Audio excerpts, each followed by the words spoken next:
अमरावती महानगरपालिकेची निवडणूक उद्याला सकाळी 7 वाजतापासून सुरू होणार आहे आणि त्या अनुषंगानं संपूर्ण मनपा प्रशासनाची तयारी जी आहे पूर्ण झालेली आहे। एकंदरीत 22 प्रभागामध्ये 87 जागेसाठी ही निवडणूक जी आहे ते पार पडणार आहे आणि त्या अनुषंगानं जर बघितलं तर संपूर्ण महानगरपालिका प्रशासनाची निवडणुकीची तयारी जी आहे ते पूर्ण झाली आहे। एकंदरीत जर बघितलं मी सध्या उभा आहे शांतिनिकेतन या मतदान केंद्रावर आणि हे मतदान केंद्र जर बघितलं तर एकंदरीत या ठिकाणी वाढते प्रदूषण आणि पर्यावरणाचा समतोल राखण्याच्या दृष्टीने हा निसर्गाचा संदेश देणारी थीम जी आहे या मतदान केंद्रावर तयार करण्यात आली आहे। ही संपूर्ण सजावट जी आहे या ठिकाणी करण्यात आलेली आहे। एकंदरीत तर बघितलं तर जणू काही सगळीकडे हिरवळ झाडे आणि फुलं असं निसर्गाची अनुभूती देणारी ही सजावट या ठिकाणी आहे। एकंदरीत मतदारांना प्रसन्न वातावरण वाटावं या अनुषंगानं ही तयारी जी आहे ती करण्यात आलेली आहे।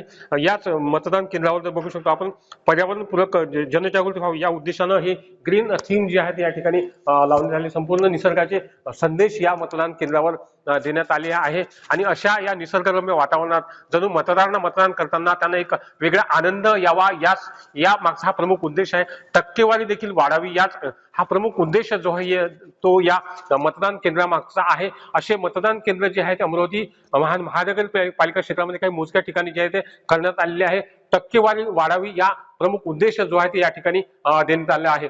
त्यामुळे निश्चितच अशा या निसर्गरम्य वातावरणात मतदान केल्यानं मतदारांना एक वेगळा आनंद येत असल्या कारणानं टक्केवारी देखील या ठिकाणी वाढू शकते। सुरेंद्र कुमार आकोडे, जय महाराष्ट्र न्यूज, अमरावती।